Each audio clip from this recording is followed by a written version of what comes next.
Hello guys, welcome back to the channel. My name is Devans Rajani and this is our new chapter of machine learning. तो अभी तक हमने unit 1 cover किया। सबसे पहले introduction to machine learning. उसमें हमने different types of methods like supervise machine learning, unsupervise machine learning and different types of algorithms के बारे में स्टडी किया। उसके बाद हमने प्रैक्टिकल 1 to 5 कंप्लीट किया जिसमें हमने डिफरेंट टाइप्स ऑफ एल्गोरिदम्स को कोड किया। पहले उसका मैथमेटिकल इंट्यूशन समझा कि मतलब वो कैसे वर्क करता है, और उसके बाद हमने देखा कि हम उसको कैसे गूगल कोलैब में कोड करते हैं। ठीक है, तो अभी तक हमारा इतना काम हो चुका है। अभी हम चैप्टर वाइज डीप में जाएंगे। तो ये है यूनिट 2 जिसमें हम पढ़ेंगे सुपरवाइज मशीन लर्निंग। तो अभी तक हमने मतलब ऊपर ऊपर से बेसिक नॉलेज ही गेन किया था। अभी हम यहाँ पे डीप में जाएंगे और यूनिट 2 है हमारा सुपरवाइज लर्निंग। ठीक है, तो आज से हम ये स्टार्ट कर रहे हैं। तो उसमें देखते हैं क्या फर्स्ट आता है। ठीक है, तो उसमें पहले से यहाँ से स्टार्ट करते हैं। फर्स्ट है कोर्स आउटकम्स, मतलब कि ये चैप्टर अंडरस्टैंड करने के बाद, मतलब ये मशीन लर्निंग के बाद क्या क्या कर सकते हैं वो है। यूजुअली यहाँ पे देख सकते हो ये हमारा यूनिट का कोर्स आउटकम है। Understand and implement classification concept. मतलब यहाँ पे सुपरवाइज मशीन लर्निंग है, उसमें हम दो टेक्निक्स यूज़ करते हैं, आपको पता ही होगा। एक है क्लासिफिकेशन और एक है रिग्रेशन। तो यूनिट 2 में हम सिंपली फोकस करेंगे क्लासिफिकेशन में। उसके डिफरेंट टाइप्स ऑफ एल्गोरिदम्स पढ़ेंगे और उसको कैसे हम इम्प्लीमेंट करते हैं वो हमने अभी तक देख लिया है। तो ये यूनिट में मोस्टली थियोरेटिकली सब आएगा। तो हम क्लासिफिकेशन से स्टार्ट करते हैं। ठीक है, और नेक्स्ट चैप्टर में हम यहाँ पे रिग्रेशन स्टार्ट करेंगे। मतलब ये दो चैप्टर है वो क्लास सुपरवाइज मशीन लर्निंग के है, और उसके बाद यहाँ पे ये है अनसुपरवाइज और ये है आर्टिफिशियल न्यूरल नेटवर्क। तो ये डीप लर्निंग का पोर्शन है। तो हम इस चैप्टर में फिलहाल क्लासिफिकेशन के बारे में देखेंगे। ठीक है, तो चलिए नेक्स्ट स्टार्ट करते हैं। ओके, तो फर्स्ट ऑफ ऑल हमें क्लासिफिकेशन की टेक्निक्स दी गई है, जो कि ये हमारा यूनिट 2 है। तो यहाँ पे देख सकते हो क्लासिफिकेशन टेक्निक्स और ये रिग्रेशन टेक्निक्स, ये यूनिट 3 में आएगा और ये हमारे करंट यूनिट में है। ठीक है, तो पहले आती है naive Bayes classification, fitting multivariate Bernoulli distribution, Gaussian distribution, KNN मतलब के nearest neighbour, decision tree, random forest, ensemble learning, SVM. तो ये सब डिफरेंट टाइप्स ऑफ एल्गोरिथम्स है जिसमें से कई तो हमने इम्प्लीमेंट भी कर लिया है। सपोज डिसीजन ट्री हो गया, रैंडम फॉरेस्ट हो गया, and then support vector machine. तो ये सब हमने इम्प्लीमेंट कर चुके हैं कोड में, फिर भी हम इसकी थियोरेटिकल जो है वो हम इस चैप्टर में पढ़ेंगे। ठीक है, तो ये सिंपली और ये लास्ट में है ये evolution matrix for classification techniques, confusion matrix, accuracy, precision score, recall score, etcetera. वो सब हम ये चैप्टर में देखेंगे। ठीक है, तो अभी चलिए नेक्स्ट स्टार्ट करते हैं क्लासिफिकेशन टेक्निक्स, मतलब इंट्रोडक्शन और एप्लीकेशन दोनों देखते हैं इस लेक्चर में। ओके, व्हाट इज क्लासिफिकेशन, मतलब जो हमारा मेन टॉपिक है वो है व्हाट इज क्लासिफिकेशन। तो यहाँ पे देखते हैं classification is a supervised machine learning process that predicts the class of input data based on the algorithm's training data। मतलब कि एक क्लासिफिकेशन एक सुपरवाइज मशीन लर्निंग में एक प्रोसेस है, और वो एक क्लास प्रेडिक्ट करता है based on our input data of training. मतलब हमने देखा था कि हमने different types of input parameters दिए थे, और उसपे से वो हमारा टारगेट वेरिएबल मतलब कि वाई होता है वो प्रेडिक्ट करता है। और इसे हम एक्स बोलते हैं। वो एक्स होता है वो इंडिपेंडेंट होता है और वाई डिपेंडेंट होता है। मतलब क्लासिफिकेशन मतलब वो जो वाई में जो डिफरेंट टाइप्स ऑफ क्लास होते हैं वो प्रेडिक्ट करता है based on our training data. ठीक है, क्लासिफिकेशन इज अ, मैं यहाँ पे हाईलाइट कर लेता हूँ, classification is a process of predicting the class of given data points. मतलब कि different types of data points हमें दिए गए होंगे, तो उसके क्लास वो प्रेडिक्ट करेगा। ठीक है, classification is a supervised machine learning method where the model tries to predict the correct लेवल ऑफ गिवन इनपुट डेटा। मतलब कि यहाँ पे हमने डिफरेंट इनपुट दिए गए होंगे और उसमें साथ में आउटपुट भी दिया गया होगा, क्योंकि ये सुपरवाइज मशीन लर्निंग है। ठीक है, तो उसमें वो क्या करेगा कि जो अनसीन डेटा आएगा तो उसमें वो मॉडल ट्राई करेगा प्रेडिक्ट करने के कि ये सब वैल्यू इतनी है तो यहाँ पे ये क्लास आता है। तो अगर सपोज कि न्यू कोई वैल्यू x1 और x डैश और x डबल डैश आई तो इसके लिए हमारा y डैश क्या होगा, न्यू आउटपुट। ठीक है, तो वो करेक्ट लेवल प्रेडिक्ट करेगा इनपुट डेटा पर से। In classification, the model is fully trained using the training data, and then it is evaluated on test data before being used to perform prediction on new unseen data। मतलब हमने देखा था कि कोई भी data set हो, मैं यहाँ पे देखता हूँ, यहाँ पे कोई भी डेटा सेट हो तो उसको हम 80% और 20% में डिवाइड करते हैं। मतलब 80% ट्रेनिंग का होता है और 20% टेस्टिंग का होता है। तो इसमें से टेस्टिंग 80% पे मतलब ट्रेन करता है हमारा मॉडल। उसके बाद वो टेस्ट करने के लिए 20% जो डेटा बचा है 100% में से उसका यूज़ करता है। और उसके बाद कोई नया डेटा आता है तो वो उस पर से प्रेडिक्शन करता है।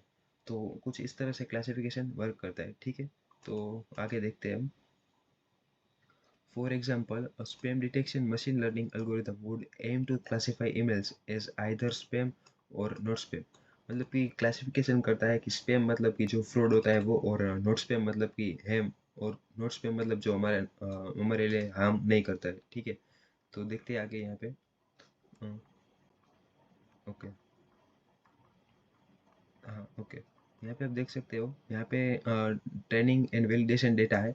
मतलब कि हमारा जो डेटा सेट है उसमें डिफरेंट टाइप्स ऑफ मेल्स है। मतलब उसमें से हमें प्रेडिक्ट करना है वो स्पैम है या फिर हैम है। यहाँ पे देख सकते हो हमने मॉडल में से एक, मतलब डेटा सेट में से एक मॉडल बनाया है क्लासिफिकेशन का। और ये सब है वो हमारे न्यू अनसीन डेटा है, ठीक है। यहाँ पे मैं लिख देता हूँ न्यू डेटा, ठीक है। यहाँ पे आप देख सकते हो ग्रीन है, ग्रीन कलर के जो है वो हैम है, मतलब कि वो स्पैम नहीं है, वो अच्छे मैसेजेस है। और ये सब रेड वाले है वो सब स्पैम है, मतलब कि फ्रॉड वाले, ठीक है।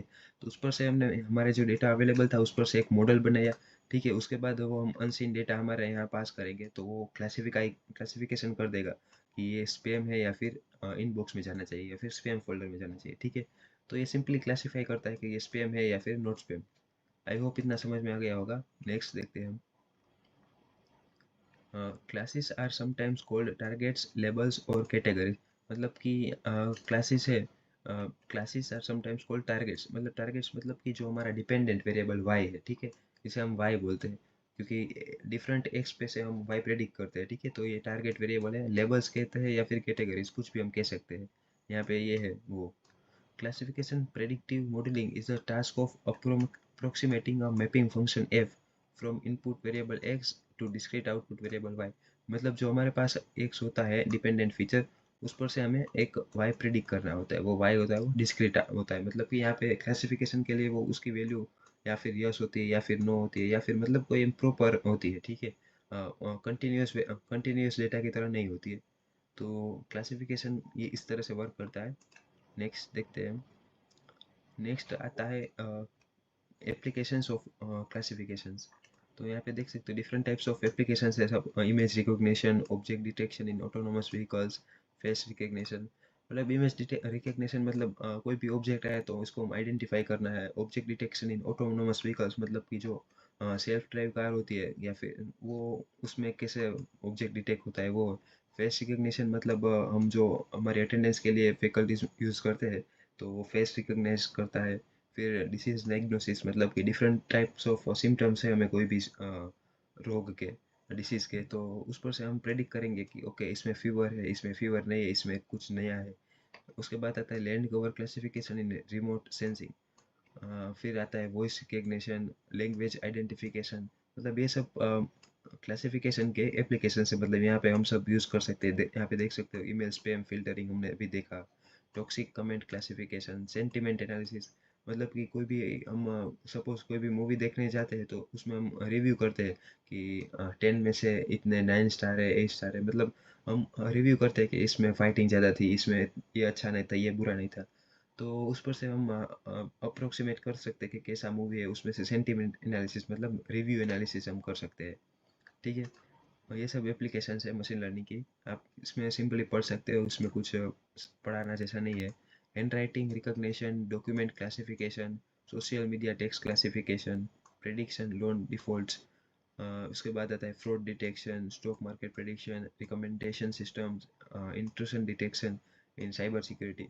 ये सब भी क्लासिफिकेशन की है। मतलब हैंड राइटिंग रिकॉग्निशन में क्या होता है कि सपोज कोई हम इंटीजर डिजिट की बात करें 0 to 9, तो वो सब इमेज डेटा सेट पर काम करता है।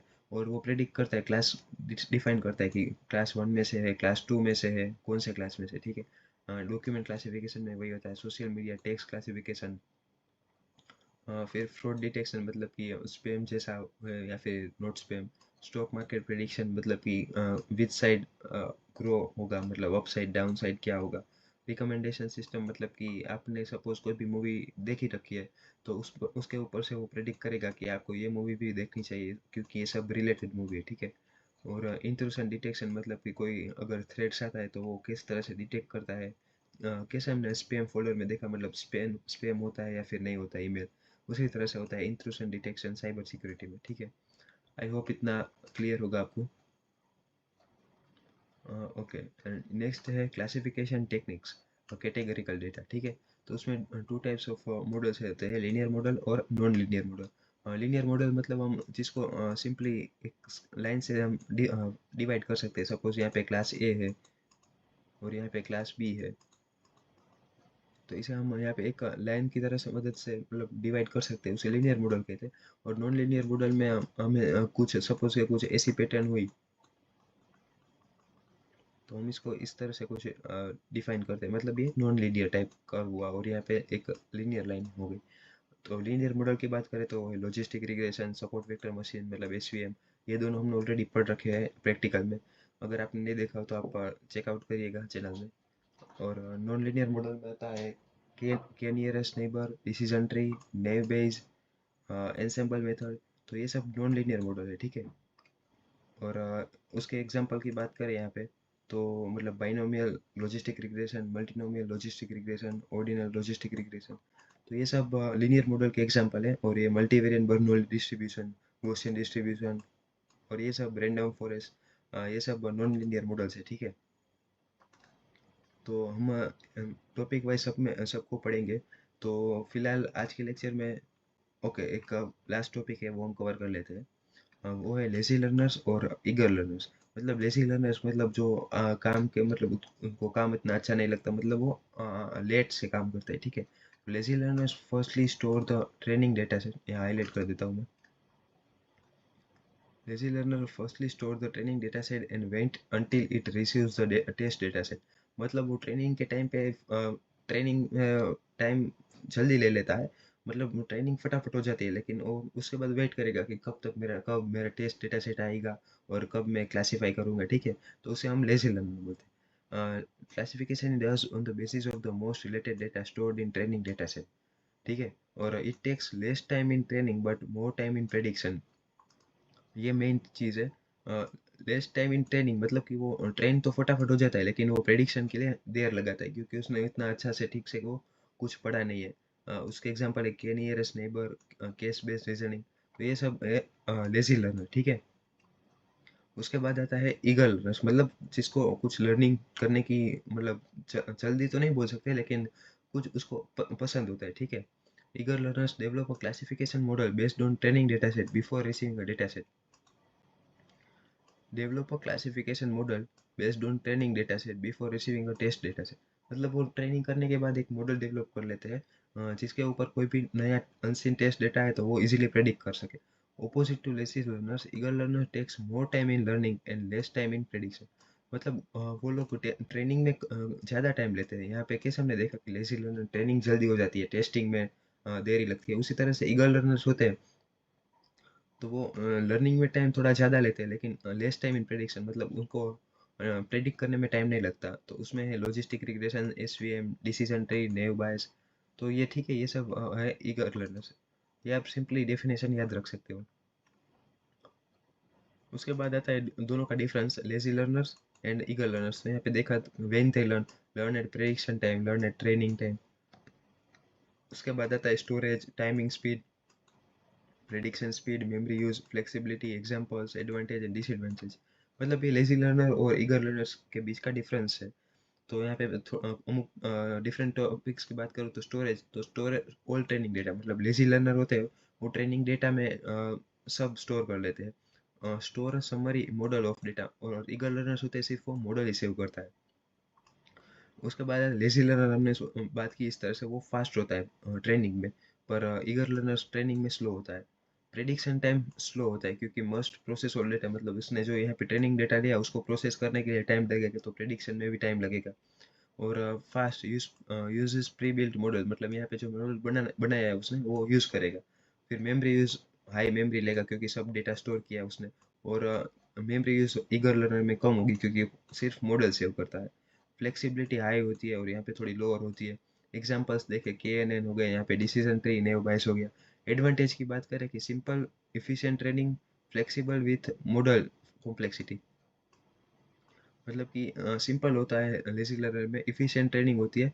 और इसी तरह से बात करें कि ईगल लर्नर की, तो फास्ट प्रेडिक्ट करता है, efficient for large data set, less memory required during prediction, क्योंकि वो सिर्फ मॉडल सेव करता है। डिसएडवांटेज की बात करें तो वो यहाँ पे स्लो होता है, मेमोरी इंटेंसिव, मतलब ज़्यादा मेमोरी लेता है। एंड ईगल लर्नर से उसकी ट्रेनिंग थोड़ी स्लो होती है, लेस फ्लेक्सिबल आफ्टर ट्रेनिंग। तो ये कुछ था लेजी लर्नर और ईगल लर्नर्स के बीच का डिफरेंस। नेक्स्ट आज के लेक्चर के लिए इतना रखेंगे। हम नेक्स्ट लेक्चर से हम स्टार्ट करेंगे हमारा लॉजिस्टिक रिग्रेशन। उसमें सब इंट्रोडक्शन और टाइप्स हम पढ़ेंगे। हमने प्रैक्टिकल में तो कर लिया, लेकिन फिर भी हम इसमें देखते हैं क्या नया आता है, ठीक है। आई होप कि ये लेक्चर में आपको सब समझ में आ गया होगा। अगर अच्छा लगता है वीडियो तो आप प्लीज़ लाइक कीजिएगा, शेयर कीजिएगा और चैनल को सब्सक्राइब कीजिएगा। और आप लोग लाइक्स नहीं करते तो अगर अच्छा लगता हो तो आप लाइक कीजिएगा, इसलिए मुझे भी मोटिवेशन बने थोड़ा बनाने के लिए वीडियो। आई होप आपको ये लेक्चर में सब कंप्लीटली समझ में आ गया होगा। तो मिलते हैं नेक्स्ट लेक्चर में। तब तक के लिए good bye, take care and good night.